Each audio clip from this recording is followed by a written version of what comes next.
so we're going to do patch notes now. So this is going to be for patch 5.22. We got a whole bunch of things. I haven't really looked at anything too crazy yet. I just kind of skimmed it over. So we've got skins. I don't really care about skins. They're really... The only thing I will say about skins is they're overdoing this pixel theme now. Like, I get it. It's a cool concept. But, like, Pixel Buster Freya was, like, the OG. And then they really started, like, this past, like, 3 months going hard on these pixel skins. But anyway, let's dive in to the patch. So, random purchasable items that we don't care about, but Project Olympus, rather. This is big. This means that if you're getting target harassed by people in-game, you can just slash block them and they're gone forever. Thank God. Player gifts is interesting. It basically means that I can do really specific giveaways now. Super specific giveaways, like for specific skins. I think just giving away 400 gems is a better tact, but meh, it's there. Chests, who cares? Bug fixes, anything important? Nope. Skin. Okay, item balance. So Soul Reaver, for those of you that don't know, basically Soul Reaver makes it so that when you land an ability, it takes the ability damage plus a % of their health. It used to be 8%, so it's 7% now. Overall, not a big change. The item is still going to serve its purpose, which is to burst down people with a lot of HP, or to like really go overkill on a squishy. Dropping it 1% isn't going to crucify the item. That's it for item balance. Wow. Okay. God balance. Bakasura, off his passive, okay, decreases the attack speed and movement speed from 10% to 8% per stack. Okay.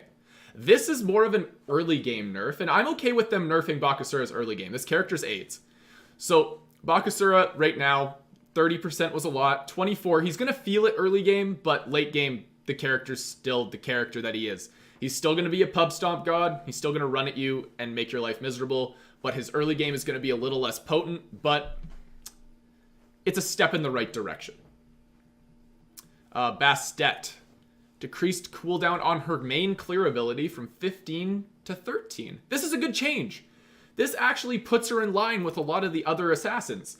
Like, I made a video on Bastet like a week ago, and my biggest complaint about the character was the fact that her clear is horrendous. This is at least going to put her in line with other characters. Her clear's still bad. 2 seconds off of it isn't going to make it relevant, but it's a step. Again, a step in the right direction. Good. What are they doing to Erlong? Okay, so his first ability is getting a 5% scaling decrease per basic attack. All right. And then the turtle now moves like a turtle. All right. So what this means, this bit right here, this means that early game he is still just going to run at you, and there's nothing you can do about it. But late game he'll do 5% less per basic. Don't worry, guys. Don't worry.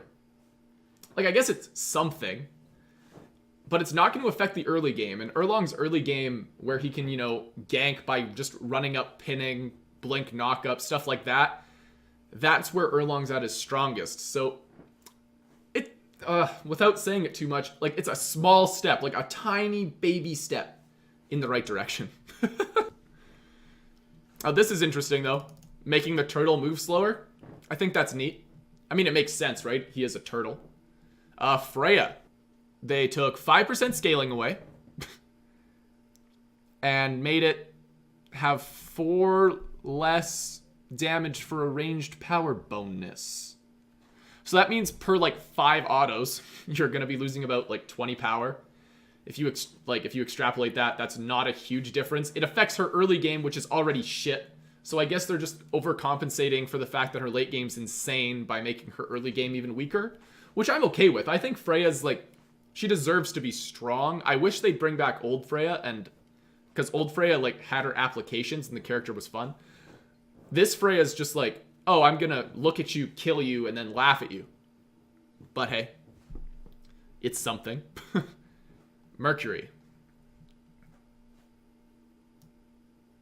No way. Mercury and Golden Blade quickly became best friends. It's almost like before Mercury was the only god to use this item, and then they put it back in the game. That's crazy. Yeah, he's clearing jungle camps pretty well. So what are we doing? Oh, God. So Mercury's first ability has always been considered a basic attack. And what that meant is he can proc items, right? So he can stack Heartseeker with it. He could proc Golden Blade. He could proc Frostbound Hammer. Now that this is no longer considered a basic attack, Golden Blade is irrelevant. This is a big rip. This is a giant rip.